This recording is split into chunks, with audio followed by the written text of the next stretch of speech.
Imagine giving your entire life to God, only to fall in love with the one person you were never supposed to touch. In the Middle Ages, this wasn't just a sin, it was a crime against heaven. Today, we're diving into medieval folktales about nuns who fell for the wrong person, stories whispered in villages, erased by the church, yet passed down for centuries. These are not fairy tales. These are legends born from pain, passion, and punishment.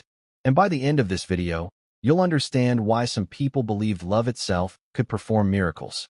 In medieval Europe, nuns were considered brides of Christ. Their vows were eternal. Breaking them meant shame, not just for the woman, but for the entire church. Yet folklore tells us something official records never did. That behind stone walls, human hearts still beat, and sometimes broke. Villagers told these stories quietly. Mothers warned daughters with them.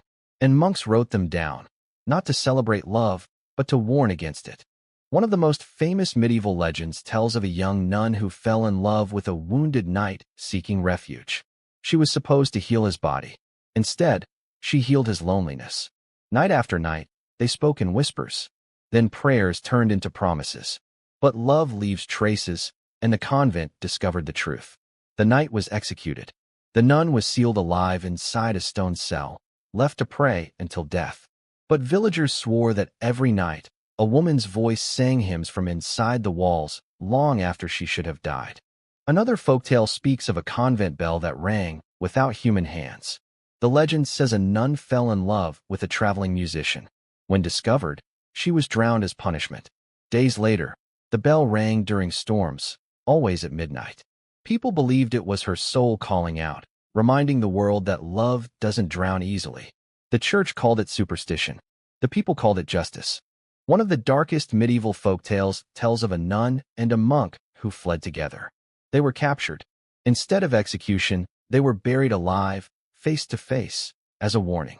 Years later, when the grave was opened, their skeletons were found embracing. To the church, it was scandal. To the people, it was proof that love outlived death. Some legends didn't end in punishment, but forgiveness. One tale tells of a nun who confessed her love, expecting death. Instead, she was spared, and the drought plaguing the village ended that very night. People believed her honesty saved them, that God valued truth over silence. From that day on, the story spread, that love, when honest, could even change the heavens. Here's what makes these medieval folktales so powerful. The church tried to erase them, yet they survived. Because no matter the century, no matter the rules, people recognize themselves in these stories. They remind us that even in the darkest ages, love refused to be silent. And that's why these legends are still told today.